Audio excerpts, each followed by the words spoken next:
Hello student, स्वागत है आप सभी का एक बार फिर से हमारे इस ऑफिशियल यूट्यूब चैनल में जिसका नाम है सोल सॉल्यूशन। मैं चंदन कुमार हाजिर हूँ आप सभी के सामने अपनी एक और नई वीडियो के साथ। तो गाइस, आज की इस नई वीडियो में हम बात करेंगे उन सभी स्टूडेंट्स के लिए जो MPS कोर्स के स्टूडेंट्स हैं, मास्टर ऑफ पॉलिटिकल साइंस के स्टूडेंट्स हैं। उन सभी के पास में MPS 002 का सब्जेक्ट है, वो फर्स्ट ईयर के स्टूडेंट है या फिर वो सेकेंड ईयर के स्टूडेंट्स है। वे सभी स्टूडेंट ध्यान से समझना है, सेकेंड ईयर में वे सभी स्टूडेंट्स जिनकी MPS 002 में या तो बैक आ गई थी या फिर उनका एग्जाम जो हो गया था, स्किप हो गया था, एग्जाम रह गया था किसी भी कारणवश, या फिर वो पास नहीं हो पाए, कोई भी इशू हो सकता है। तो उन सभी स्टूडेंट्स के लिए आज की ये वीडियो इंपॉर्टेंट रहने वाली है। आज हम बात करने वाले हैं ना केवल इंपॉर्टेंट क्वेश्चंस की, बल्कि इसके अंदर लास्ट टाइम पे, क्योंकि 6 तारीख को ही आपका एग्जाम है, तो बहुत सारे स्टूडेंट्स बोल रहे हैं कि सर ऐसे एक वीडियो आ जाए जिसके अंदर ऑल इंपॉर्टेंट क्वेश्चन, जैसा कि मैंने आप सभी के लिए बताया था इस वाली वीडियो में, आप सभी ने आई होप देख लिया होगा, जिसमें हमने ऑल इंपॉर्टेंट क्वेश्चंस की बात करी है। ये प्लेलिस्ट है आप सभी के लिए MPS 002 का। इसका पूरा का पूरा जो लिंक है मैं डिस्क्रिप्शन बॉक्स में दे दूंगा। यहाँ से आप सारी की सारी वीडियो जो है उसको एक्सेस ईजिली कर पाएंगे। यहाँ पर आपको ध्यान रखना है, आपसे क्वेश्चन पूछे गए हैं जो भी इंपॉर्टेंट, सबसे ज़्यादा जो आपसे पेपर में बार बार पूछे ही जाते हैं, उन सभी क्वेश्चनों को हम डिस्कस करेंगे। और साथ ही साथ में MPS का जो ये सब्जेक्ट है ये अंतर्राष्ट्रीय संबंध का है, और इसके अंदर इंटरनेशनल रिलेशन में क्या क्या कौन कौन सी थ्योरीज है और इसमें क्या क्या प्रॉब्लम्स है। तो इंटरनेशनल रिलेशन के लिए कुछ थ्योरीज है जिसमें रियलिज्म, मार्क्सिज्म, इसके बाद में फेमिनिज्म और इसके बाद में लिबरलिज्म। तो ऐसी कुछ थ्योरीज है जिसको आपको पक्का पढ़ना ही पढ़ना है, पेपर में क्वेश्चन आपको दिखता ही दिखता है। और ज़्यादा देर ना करते आज की अपनी इस वीडियो को हम स्टार्ट करते हैं। अगर आप इस वीडियो के PDF को डाउनलोड करना चाहते हैं तो उसका लिंक डिस्क्रिप्शन बॉक्स में, आप वहाँ से भी डाउनलोड कर सकते हैं। अपनी किसी भी प्रकार की क्वेरी के लिए आप हमसे कनेक्ट भी हो सकते हैं, कनेक्ट होना चाहे। डिस्क्रिप्शन बॉक्स में टेलीग्राम ग्रुप का लिंक है, अगर आप लोगों ने नहीं ज्वाइन किया तो ज्वाइन कर सकते हैं। 550 से अधिक लोग जो है उसके अंदर जुड़ चुके हैं। क्वेश्चन नंबर 1 आपकी स्क्रीन पर आ चुका है, और इस क्वेश्चन नंबर 1 में आपसे पूछा गया है अंतर्राष्ट्रीय संबंधों में उदारवाद और नव उदारवादी विद्वानों का जो है वैश्विक दृष्टिकोण में क्या अंतर है। पहली बात तो आपको ये क्लियर होना चाहिए कि उदारवाद है क्या। उदारवाद हम बोलते हैं किसको है, तो उदारवाद को हम बोलते हैं लिबरलिज्म। हम क्या बोलते हैं इसके अंदर उदारवाद को, लिबरलिज्म। लिबरलिज्म उदारवाद, ठीक है। और नव उदारवाद में क्या हो जाएगा आपका, न्यू लग जाएगा, और न्यू रियलिज्म। लेकिन हम देखेंगे फर्स्ट वर्ल्ड वॉर के बाद में, पहला अंतर ये है, फर्स्ट वर्ल्ड वॉर के बाद में अंतर्राष्ट्रीय स्तर पर जो है किसकी विचारधारा मुख्य रूप से पॉपुलर हुई, तो लिबरलिज्म की हुई। लेकिन सेकेंड वर्ल्ड वॉर के बाद में हम देखते हैं कि भाई रियलिज्म हो गई, यथार्थवादी हो गई। तो यथार्थवादी विचारधारा जैसे ही पॉपुलर हुई तो उसने क्या कर दिया कि लिबरलिज्म की बहुत आलोचना कर दी, उसकी बहुत सारी कमियां अंतर्राष्ट्रीय स्तर पर हमें दर्शाई। और आगे चलकर 1970 के दशक के बाद, कब 1970 के दशक के बाद हम देखते हैं कि नियो लिबरलिज्म जो है वो उत्पन्न होता है। और इसके बाद में इसके अंदर जो यथार्थवाद है उसकी कुछ कमियां थी, उन कमियों को बेसिकली हम देखते हैं नियो रियलिज्म के अंदर दर्शाया गया है। और आगे चलकर नियो रियलिज्म की जो है, नियो रियलिज्म के थ्रू नियो लिबरलिज्म की भी जो है आलोचना की गई है। यानी नव यथार्थवाद के जरिए हम कहें तो नव उदारवाद की भी क्या की गई है, आलोचना की गई है। तो यहाँ पर दोनों एक दूसरे से रिलेटेड नहीं है, बिल्कुल अपोजिट है। लेकिन आप देखोगे कि जो लिबरलिज्म है बेसिकली ये कुछ पॉजिटिव बातों के ऊपर ही केवल रहता है। ये कहता है कि जिन देशों के एक जैसे हित होते हैं वो कभी आपस में युद्ध नहीं करते, अंतर्राष्ट्रीय स्तर पर पूंजीवाद का प्रचार प्रसार होना चाहिए, सरकार जो है उसको न्यूनतम हस्तक्षेप करना चाहिए, सरकार को कम से कम हस्तक्षेप करना चाहिए। इसके अलावा प्रत्येक व्यक्ति को अपने अधिकारों का स्वतंत्र रूप से उपभोग करने का अधिक से अधिक अधिकार होना चाहिए। जिन व्यक्ति के पास में जितनी अधिक स्वतंत्रता होगी वो व्यक्ति अपने आप को उतना स्वतंत्र समझेंगे, और साथ ही साथ में उनके देश की तरक्की भी उतनी ज्यादा होगी। लेकिन रियलिज्म ने इस अप्रोच को क्या कर दिया, डिक्लाइन कर दिया। आप देखोगे इसके अंदर कि भाई ये जो पूरी की पूरी विचारधारा थी ये धरी की धरी रह गई। इसके पीछे कारण जो है वो ये है कि आगे चलकर इसकी बहुत सारी आलोचनाएं हुई, और फिर उन आलोचनाओं को दूर करने के लिए आगे जो है रॉबर्ट कॉनियन जो है उन्होंने नियो रियलिज्म पर अपने विचार दिए। उनको नियो रियलिज्म का थिंकर कहा जाता है। उन्होंने बताया कि उदारवाद में कुछ कमियां थी, लेकिन उन उदारवाद की जो कमियां हैं उसको हम कैसे रिमूव करके उदारवाद को और बेहतर बना सकते हैं। उन्होंने उदारवाद को छोड़ने के लिए नहीं कहा, उन्होंने उदारवाद के साथ जुड़े रहने के लिए कहा। उन्होंने फिर बताया कि संस्थाओं के जरिए हम किस तरीके से हम अंतर्राष्ट्रीय जो है युद्धों को रोक सकते हैं, देशों के बीच में हम सहयोगात्मक या जो वैश्वीकृत की जो व्यवस्था है, इस व्यवस्था को लाने के बाद में हम कैसे देशों के बीच में व्यापार के जरिए आपसी सहयोग को बढ़ा सकते हैं। तो इसमें कई सारे पॉइंट्स आप सभी के आ जाएंगे जिसमें आपको ये डिफाइन करना है। सपोज दैट अगर आपके पेपर में ये क्वेश्चन नहीं आता, वैसे तो उम्मीद है पूरी की पूरी क्वेश्चन आपके पेपर में आने की, अगर नहीं आता 1% तो आपको ये क्वेश्चन पक्का करके जाना है फिर सेकंड नंबर पे, जो हमने यहाँ पर बता रखा है कि अंतर्राष्ट्रीय संबंधों की प्रमुख अवधारणा बतानी है। सबसे पहले कि कौन कौन सी अवधारणाएं हैं, तो अंतर्राष्ट्रीय संबंध में कई सारी अवधारणाएं, इसमें आपने यथार्थवाद, मार्क्सवाद, उदारवाद और नारीवाद, इन सब के बारे में पढ़ना है। इन सब के लिंक आप सभी को यहाँ पर इस प्लेलिस्ट में मिल जाएंगे। इसमें कई सारी वीडियोस जो है हमने अपलोड कर रखी है जिसके अंदर सारे के सारे इंपॉर्टेंट क्वेश्चन हमने इसके अंदर डिस्कस किए हैं। जैसे फॉर एग्जांपल रियलिज्म। रियलिज्म क्या है? अंतर्राष्ट्रीय संबंधों को समझने में सबसे बेस्ट अप्रोच माना जाता है। उसके जो सबसे प्रमुख थिंकर है उसमें E.H. कॉर और हंस जे मार्गेनताउ आते हैं। हंस जे मार्गेनताउ सबसे प्रमुख है और इन्होंने यथार्थवाद बताया कि विश्व स्तर पर जो है हमें विश्व को ऐसा ही देखना है जिस प्रकार का रियल में है। अंतर्राष्ट्रीय स्तर पर जो है प्रत्येक देश जो है वो क्या करता है, एक दूसरे से संघर्ष में रहते हैं। वो हमेशा चाहते हैं कि हमारा देश सबसे अधिक शक्तिशाली बने, सबसे शक्तिशाली हम बन जाए। कोई भी देश अपने राष्ट्रीय हित से समझौता नहीं करता। अंतर्राष्ट्रीय स्तर पर भूमंडलीकरण या फिर MNC के कारण राज्य की जो प्रवृत्ति बदल रही है, स्टेट जो है मुख्य एक्टर होता है या फिर राज्य इसके अंदर मुख्य अभिकर्ता के रूप में दर्शाया गया है। इसके अलावा मनुष्य जो है उसको दोषपूर्ण प्राणी माना है। मनुष्य के स्वार्थपरकता की नीति के कारण इन्होंने अंतर्राष्ट्रीय संबंधों के अंदर अपने कुछ विचार दिए हैं। इसके बारे में मैंने आपको डिटेल से एक्सप्लेन कर रखा है, आप उसको जरूर देखें क्योंकि एक एक टॉपिक को ही बिल्कुल डिफाइन अच्छी तरीके से कर रखा है। अगर मैं इस टॉपिक को ही बहुत ज़्यादा बड़ा बना दूंगा, इस वीडियो को ही ज़्यादा बड़ा बना दूंगा, तो ऐसे बच्चे होंगे जो हो सकता है कि केवल इंपॉर्टेंट, क्योंकि अब आपके कुछ दिन बचे एग्जाम के तो आपकी तैयारी तो लगभग होगी। अब आप केवल क्वेश्चंस को समझने के लिए आए, तो जो बच्चे केवल क्वेश्चन को समझने के लिए आए तो उन सबके लिए सबसे इंपॉर्टेंट बात यही है कि आपको अपने एग्जाम्स की अगर अच्छी तैयारी करनी है तो आपको इस बात का ध्यान रखना है कि क्वेश्चन तो करना ही करना है, लेकिन जो आंसर हमने बता रखे कुछ एक क्वेश्चन आपके नहीं होंगे तो वो आप उन प्लेलिस्ट से कर ले। मार्क्सवाद कहता है कि अंतर्राष्ट्रीय जगत पर बहुत सारे देश आएंगे, हम देखते हैं, और उसमें से बेसिकली दो ही तरह के हम देश बना सकते हैं, एक ताकतवर देश, ताकतवर, एक ऐसे हम देख सकते हैं जो कैसे कमजोर है। ताकतवर देश हम उनको कह रहे हैं जो काफी ज्यादा पावरफुल है, और कमजोर देश ऐसे जो बहुत ज्यादा कमजोर है।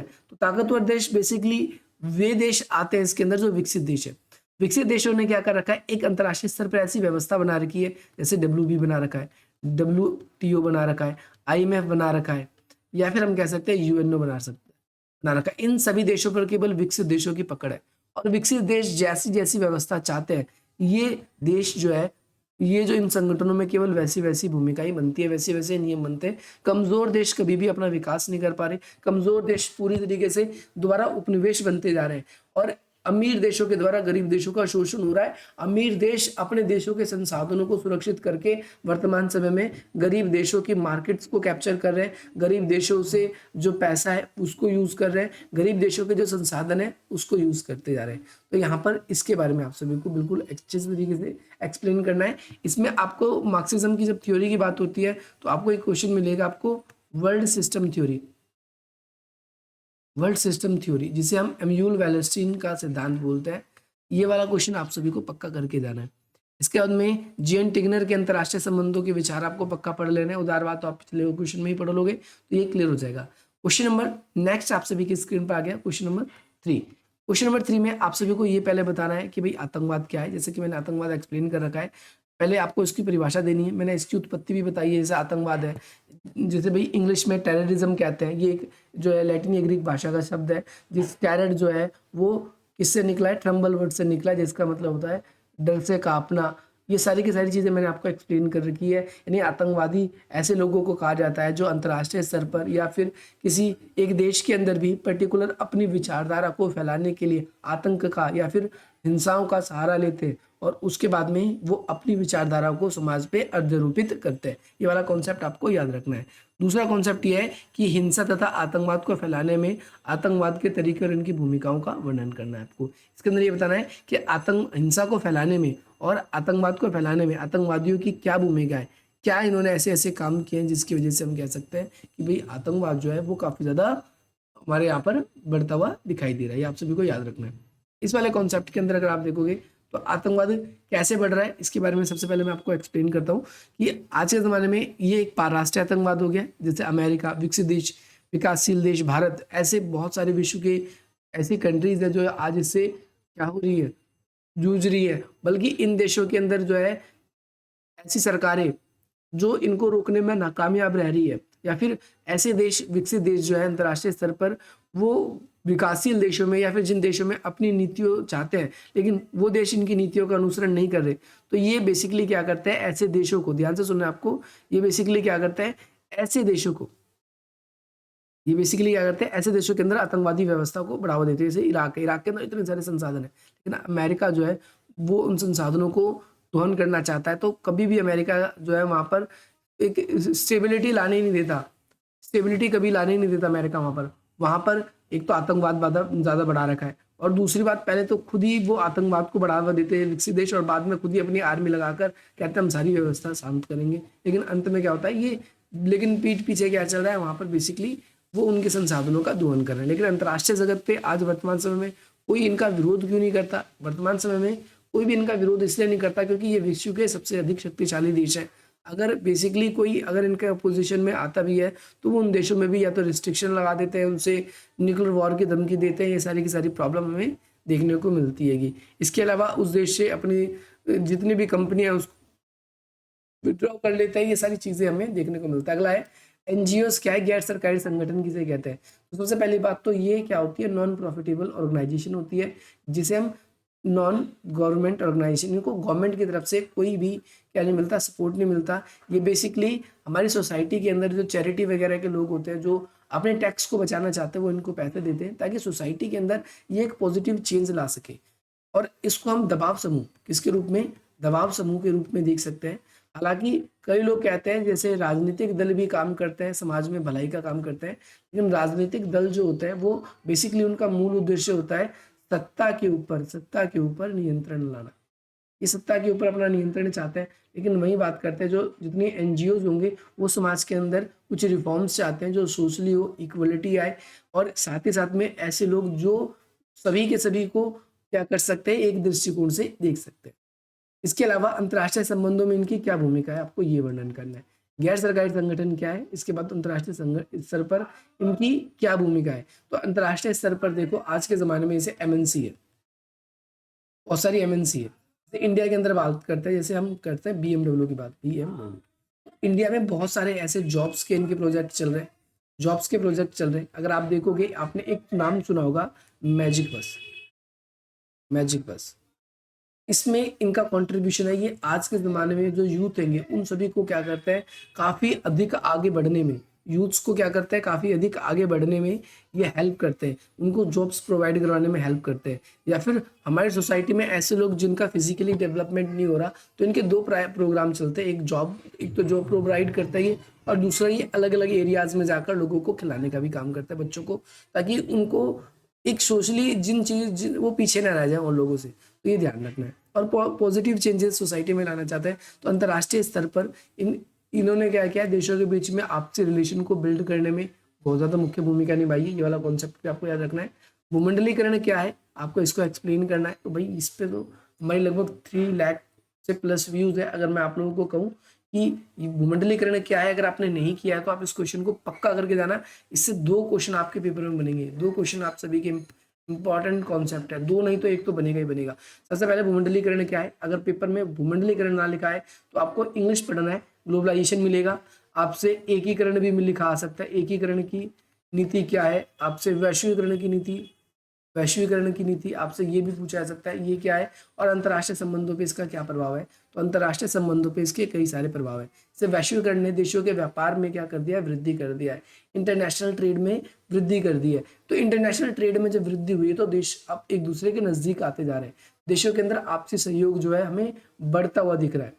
दूसरी बात, जो राजनीतिक सहयोग है वो भी दिख रहा है हमें, एक देश के नागरिक दूसरे देश में जा रहे हैं, एक देश से जो रुपया है या जो भी करेंसी है, जो अमाउंट है, उसका फ्लो दूसरे देशों के अंदर आ रहा है, एक देश की वजह से दूसरे देश के अंदर, क्योंकि जो इन्वेस्टमेंट हो रही है उसकी वजह से वहाँ के स्थानीय लोगों को रोजगार मिल रहा है। ऐसी बहुत सारी चीज़ें हमें इस वाले कॉन्सेप्ट में देखने को मिल रही है। तो वैश्वीकरण ने ना केवल हमारी संस्कृति को, ना केवल हमारे व्यापार को, ना केवल हमारे राजनीतिक सहयोग को, ना केवल हमारे तकनीकी का आयाम को, इन सभी को हमने हमारे आपसी रिलेशन को इसने अच्छा करने में अपनी मुख्य भूमिका निभाई है। नेक्स्ट क्वेश्चन है क्वेश्चन नंबर 6, इसमें पूछा गया है विकासशील देशों में असमानता समस्या है। असमानता का मतलब जैसे विकासशील देशों में कई देश ऐसे हैं जो ठीक ठाक विकास कर रहे हैं, जैसे चीन की बात करें और जैसे भारत की बात करें, जैसे ब्राजील की बात करें, तो ये देश ऐसे हैं, ऐसे देश हैं जो क्या है काफ़ी तेज़ी से डेवलपमेंट कर रहे हैं, अपने देश में इनका डेवलपमेंट हो रहा है। लेकिन कई सारे ऐसे विकासशील देश हैं जिन देशों में विकास नहीं हो रहा। तो आईएमएफ क्या कर रहा है, इन समस्याओं को समाधान करने में इसकी क्या भूमिका है, डब्ल्यूपी की। तो आपको पता है दोनों के दोनों देशों को क्या करते हैं, ऋण प्रदान करते हैं। पहली बात तो आपको ये ध्यान रखना है, ऋण देते हैं, ऋण के साथ साथ ये देशों को क्या करते हैं, ऐसी नीतियां बनाने में हेल्प करते हैं जिनसे उनकी देशों की जो अर्थव्यवस्था है वो और तेजी से ग्रो करेगी। एक बात ये भी ध्यान रखना है, जैसे फॉर एग्जांपल ये अंतर्राष्ट्रीय स्तर पर देशों के लिए हर साल एक रिपोर्ट बनाता है कि किस क्षेत्र की ओर उनको इन्वेस्टमेंट करना चाहिए ताकि उनका विकास हो, किस क्षेत्र के लिए उनकी देश की जो इंडस्ट्रीज है वो काफ़ी ज़्यादा डेवलप्ड हो सकती है। जैसे हर एक देश में कुछ ना कुछ प्राकृतिक संसाधन पाए जाते हैं, कुछ ना कुछ पक्का पाए जाते हैं। अगर उन प्राकृतिक संसाधनों का वो सही तरह से उपयोग करे तो उनके पास तकनीक ना होने की वजह से भी वो विश्व में उन चीज़ों को एक्सपोर्ट करके क्या कर सकते हैं, अधिक से अधिक लाभ कमा सकते हैं। तो ये याद रखना है आप सभी को। नेक्स्ट क्वेश्चन क्वेश्चन नंबर 7 है, इसमें पूछा गया आपसे अंतर्राष्ट्रीय संबंधों में निर्भरता के दृष्टिकोण के मुख्य आपको बताने।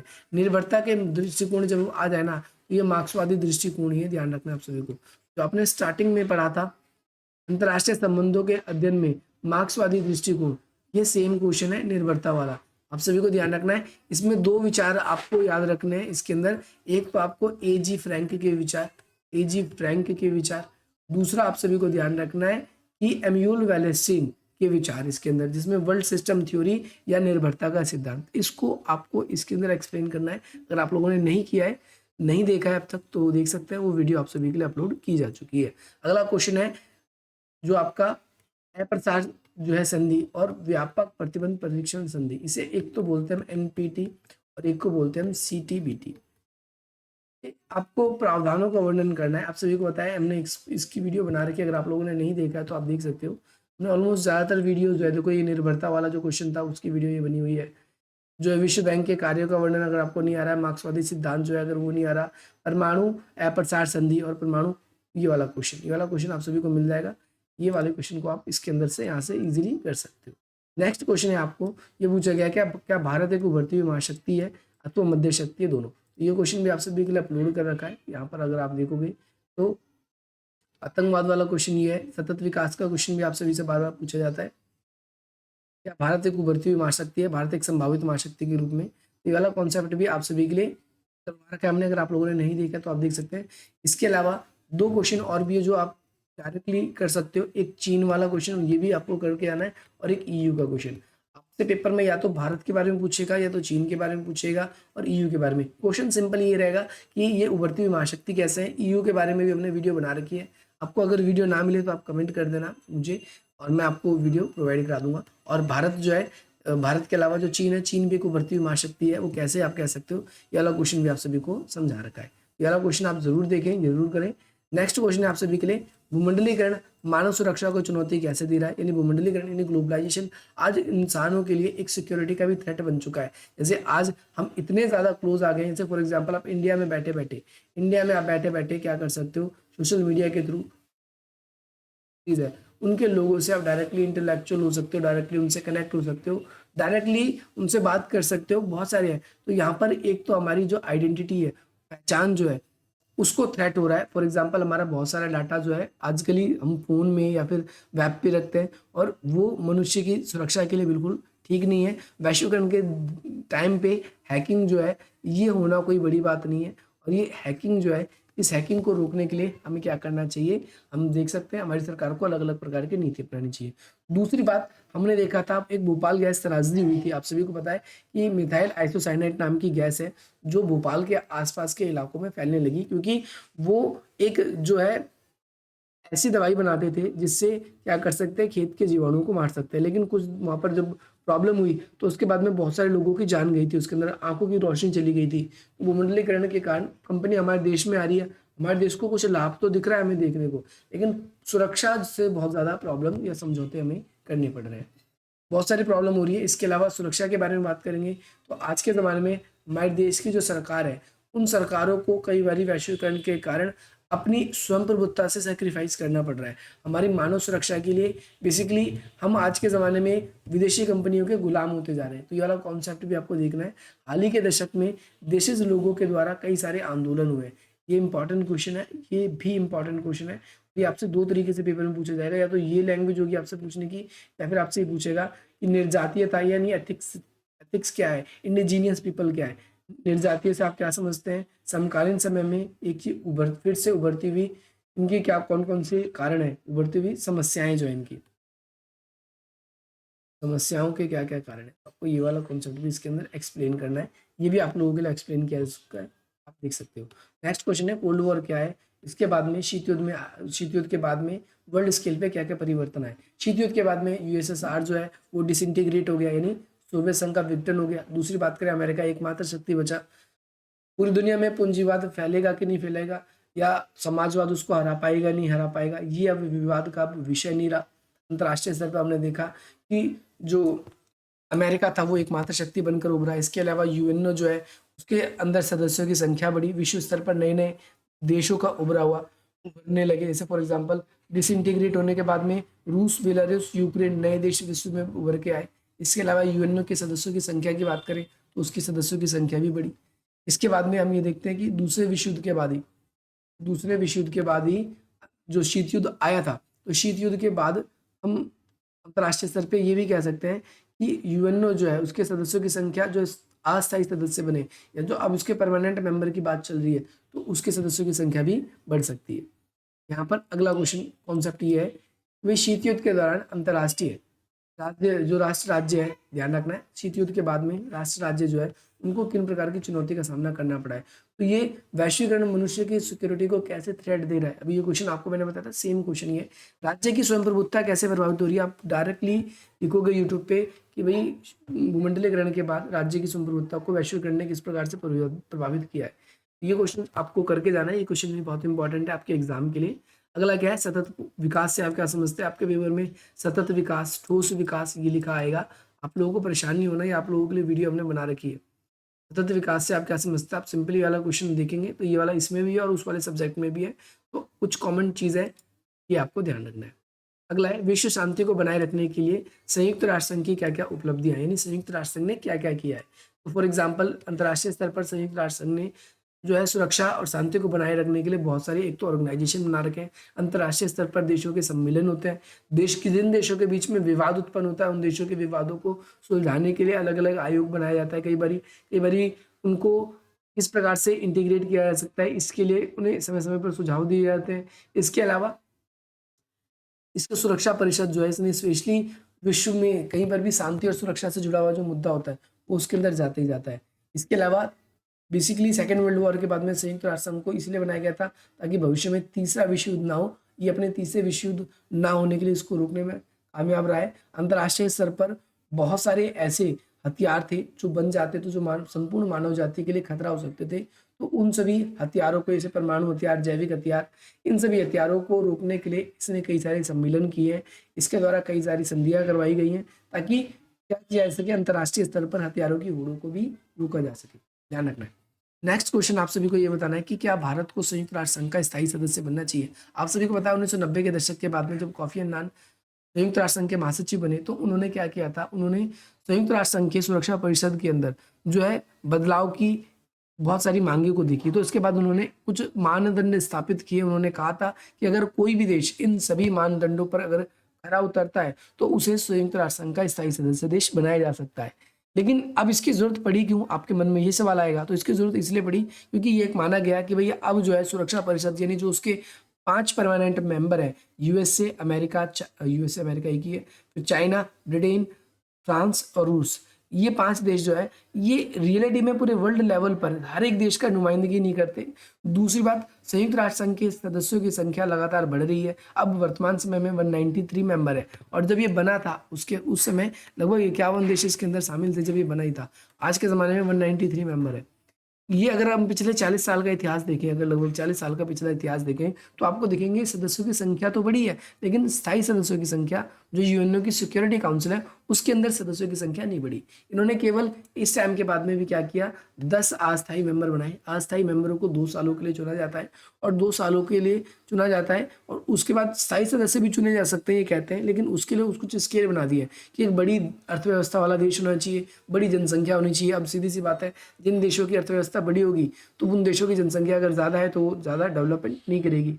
उस देश में क्राइम नहीं होना चाहिए, मानवाधिकारों का सम्मान होना चाहिए, लोकतंत्र होना चाहिए, अपनी संस्कृति के लिए पूरे वर्ल्ड में फेमस होना चाहिए।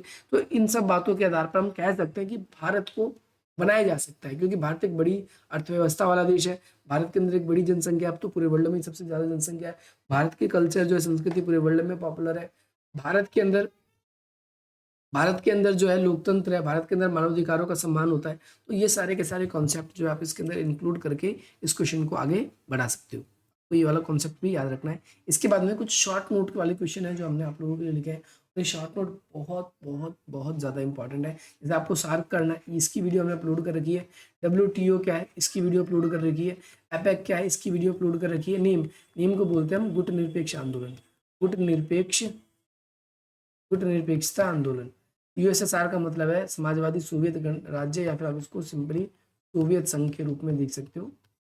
गुटनिरपेक्षता की वीडियो हमने अपलोड कर रखी है। बहुत सारी वीडियोस अगर आप लोगों ने नहीं देखा तो देख सकते हैं। समाजवादी सोवियत गणराज्य, यानी आप सभी को पता है 1917 में रूसी क्रांति हुई थी और उस रूसी क्रांति के बाद में हम देखते हैं कि USSR जो है वो क्या हुआ, ये भाई बना 15 गणराज्यों से मिलकर बना था और ये लगभग 1991 तक रहा। उसके बाद में ये डिसइंटीग्रेट हो गया और इसका उत्तराधिकारी जो है वो रूस बना। जितने भी परमाणु हथियार थे या यूएनओ के अंदर सुरक्षा परिषद की जो पावर थी वो सारी की सारी रूस को दी गई थी। तो ये किस प्रकार से बना, शीत युद्ध के अंदर इसने क्या भूमिका निभाई, इसके बारे में आपको बताना है। CTBT या NPT जिसे बोलते हैं परमाणु अप्रसार संधि और परमाणु परीक्षण प्रतिबंध संधि, इन दोनों कॉन्सेप्ट को मैंने एक्सप्लेन कर रखा है। अगर आप लोगों ने नहीं देखा है तो देख सकते हैं। कोल्ड अब जब पढ़ोगे तो आप उसके अंदर आपको तनाव सैतल्य या थ्योरी ऑफ डिटेन लिखा आएगा आपको इंग्लिश में, वेदांत का सिद्धांत, आपको ये करना है। ये वाला कॉन्सेप्ट भी हमने अपलोड कर रखा है। अगर आप लोगों को ये वीडियो पसंद आई है तो भैया आप इस वीडियो को लाइक कर सकते हो, क्योंकि ये फाइनल वीडियो है मेरी तरफ से। आपको मैंने कहा है कि आप एक बार ये वीडियो तो ज़रूर देखें और बाकी इस वीडियो को भी देख कर ज़रूर जाएँ, ताकि आप अपने एग्जाम के अंदर अच्छा स्कोर करें। तो ये वाला कॉन्सेप्ट भी आपको देख के जाना है कि भाई सारे के सारे इंपॉर्टेंट क्वेश्चन कौन कौन से हैं इसके अंदर, और एक टॉप पे आपको और भी वीडियोस मिलेगी। ये सारी की सारी वीडियोस आपको देख के जाना है। आपको ये वीडियो कैसी लगी आप मुझे कमेंट करके ज़रूर बताएं। अगर आपको ये वीडियो पसंद आई तो आप अधिक से अधिक मुझे तक शेयर करें और हमारी इस वीडियो को लाइक करें। बाकी मिलते हैं हम आप सभी से अपनी अगली वीडियो में। जय हिंद, जय भारत।